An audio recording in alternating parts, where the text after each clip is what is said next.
Meetings ఉంటే అందుకే late అయిపోయింది. మీరందరు నా కోసం ఇంతలా ఎదురు చూస్తున్న ప్రతి ఒక్కరికి హృదయపూర్వక ధన్యవాదాలు తెలియజేస్తున్నాను.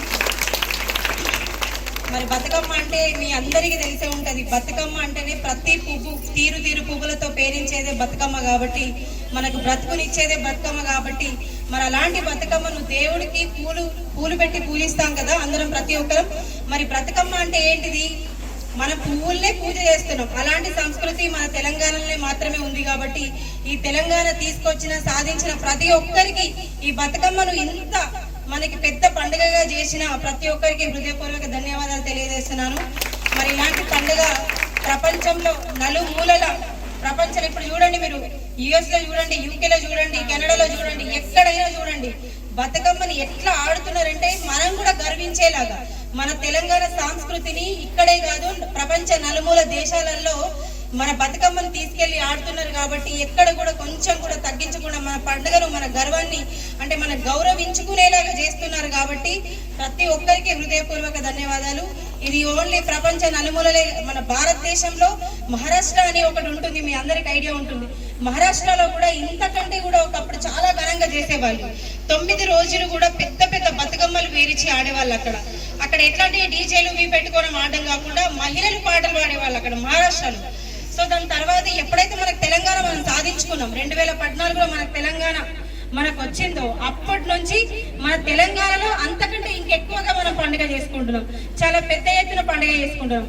ఇప్పుడు మున్సిపల్ నుంచి కూడా ప్రతి సంవత్సరం మనకి మహాబతుకమ్మ అని చెప్పేసి చాలా భారీ ఎత్తున పండుగ ఉంటుంది. మరి ఈ కాలేజ్ లో కూడా చాలా సంవత్సరాల నుంచి బతుకమ్మ పండుగ నిర్వహించుకుంటున్నారు. మరి ముందస్తు బతుకమ్మ ప్రతి ఒక్కరికి శుభాకాంక్షలు తెలియజేస్తున్నాను. అలాగే ఈ 9 రోజులు ఎంగిలి పూల బతుకమ్మతో మొదలై సద్దుల బతుకమ్మతో ముగిస్తుంది కాబట్టి ఆ గౌరమ్మ తల్లిని ఆ గౌరీదేవిని ప్రతి ఒక్కరు భక్తి శ్రద్ధలతో పూజ చేస్తారు కాబట్టి మరి ఆడపిల్లలు అంటేనే ఎక్కడుంటే ప్రతి ఒక్క ఆడపిల్ల ఒక గౌరీదేవితో సమానం కాబట్టి ప్రతి ఒక్క గౌరీదేవికి ఒకటే చెప్పడం, మహిళలు అంటేనే ముందడుగు వేయాలి, వెనుక అడుగు వేయకుండా ఉండడమే మహిళ. ఎలాంటి మహిళ అయినా సరే ఎంత మీ గోల్ ని రీచ్ అయ్యేలా ఎవరికి భయపడకుండా ఎవరికి కూడా వెనకడుగు వేయకుండా మీరు ముందుకడుగు వేయాలి. నేను ఒక మహిళగా మీ అందరికీ చెప్తున్నాను కాబట్టి ఎలాంటి ఇబ్బందులు వచ్చినా ఏదొచ్చినా మీరందరూ ఎదుర్కొని ముందుకెళ్ళాలి. మహిళ అంటే మహిళ శక్తిని చూపించాలని చెప్పేసి మన కన్న తల్లిపోతున్నాయి.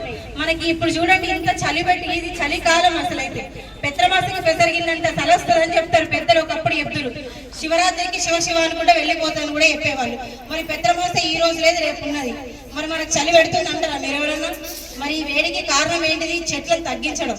ఈ చెట్లు అనేటివి మనకు ఈ భారతదేశంలో ఎక్కడున్నా ఎవరు కొడితే వాళ్ళు చెట్లు అడ్డం వస్తున్నాయని అదొస్తుంది ఇది వస్తుందని కొట్టేయమని చెప్తున్నారు, కొట్టేస్తున్నారు. కాబట్టి కొద్దిగా మీరు కూడా అవేర్నెస్ ప్రతి ఒక్కరికి తల్లిదండ్రులకు కానీ ఎవరికైనా మీ కాలేజ్ పరంగా కానీ మనందరం కలిసి ఒక ప్రోగ్రామ్ చేద్దాం, అవేర్నెస్ తీసుకొద్దాం. ప్రతి ఒక్కరిలో చెట్లను కాపాడదాం, పచ్చదనాన్ని కాపాడదాం. అడవులు కూడా లేకుండా పోతున్నాయి మనకి దేశంలో. అడవుల ప్రాంతాలు తగ్గిపోతున్న కొద్దీ మనకి ఎండలు అనేవి మొత్తం ముదిరిపోయి రానున్న రోజుల్లో మనకి నీడ అనేది ఉండదు, చలి అనేది ఉండదు, వాన అయితే అస్సలే ఉండదు. మనకి ఎండనే ఉంటది. ఇప్పుడు నీళ్ళు ఎలా కొనుక్కొని తాగుతున్నామో రానున్న రోజులల్లో ఆక్సిజన్ కూడా కొనుక్కొని పీల్చుకోవాల్సిన పరిస్థితికి వస్తుంది మనకు ఒక 25 ఏళ్ళు దాటిన తర్వాత. సో ఇప్పుడు మనం బాగానే ఉన్నాం, మీరందరూ కూడా ఓకే. రేపు పొద్దున మీకు భవిష్యత్తు వస్తుంది, మీకు పిల్లలు పుడతారు. మరి వాళ్ళ పరిస్థితి ఏంటి? మరి వాళ్ళు బాగుండాలంటే మనం ఏం చేయాలి? ప్రకృతిని కాపాడుదాం, ముందడుగు వేద్దాం. ఈ ప్రకృతి కోసం మనందరం ముందడిగేదాం. ఎక్కడైనా మీకు చెట్లు అడ్డం వస్తే కొంచెం ట్రిమ్మింగ్ చేయమని చెప్పండి, అంతేగాని పునాదిలోంచి దాన్ని తీసేయద్దని మీరు కూడా దయచేసి అందరూ అవేర్నెస్ ఇస్తే మన దేశం బాగుపడుతుంది, మన రాష్ట్రం బాగుపడుతుంది, మన ఉన్న ఊరు బాగుపడుతుంది, మన పిల్లలు బాగుంటారు, అందరు బాగుంటారు. కాబట్టి ఈ సందర్భంగా మీరు మహిళలు కాబట్టి మీకు రిక్వెస్ట్ చేస్తున్నాను, అవేర్నెస్ తీసుకురండి. ఎందుకంటే ఇప్పుడు తీరొక్క పువ్వు కోసం మనం వెళ్ళే పరిస్థితే లేదు. ఎవరో వెళ్తున్నారు దండలు 2-3 రోజుల ముందే కొనుక్కొచ్చి ఎక్కడో నీళ్ళు పోసి తడిగుడ్డలేసి పెట్టేసి మనకు తర్వాత అమ్ముతున్నారు. ఒక 10, 15, 20 ఏళ్ల కిందన మనకి బతుకమ్మకి పువ్వులు కొనుక్కునే పరిస్థితి లేకుండే, మనకే పట్టాన్ని పూలు దొరుకుతుండే. ఇప్పుడు పువ్వు దొరికే పరిస్థితి లేదు, అన్ని కొనుక్కునుడే. కాబట్టి సో రానున్న రోజులలో ఇది ఇంకా కూడా ఉండదమ్మా. ఇంకా ఇప్పుడు ఒక 1000 రూపాయలకు ఒక బతుకమ్మ అయితే రానున్న రోజులలో ఇంకో 10-20 ఏళ్ళ తర్వాత 10,000 అవుతుందేమో ఒక బతుకమ్మ పూలు పెట్టుకోవాలంటే.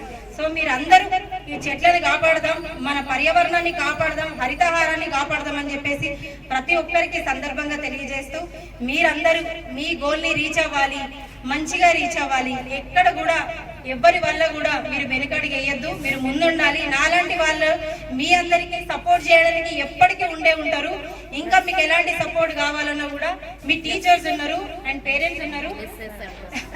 మీ పేరెంట్స్ ఉన్నారు. మీ అమ్మ నాన్నకి చెప్పండి, అమ్మ నాకు ఈ గోల్ ఉందని చెప్పేసి, నాన్న నాకు ఈ గోల్ ఉందని చెప్పేసి. డెఫినెట్ గా మీరందరూ మీ గోల్ ని రీచ్ అవ్వాలని ఈ సందర్భంగా నేను మీ అందరికీ తెలియజేస్తూ ముందస్తు బతుకమ్మ దసరా శుభాకాంక్షలు తెలియజేస్తున్నాను. Thank you so much.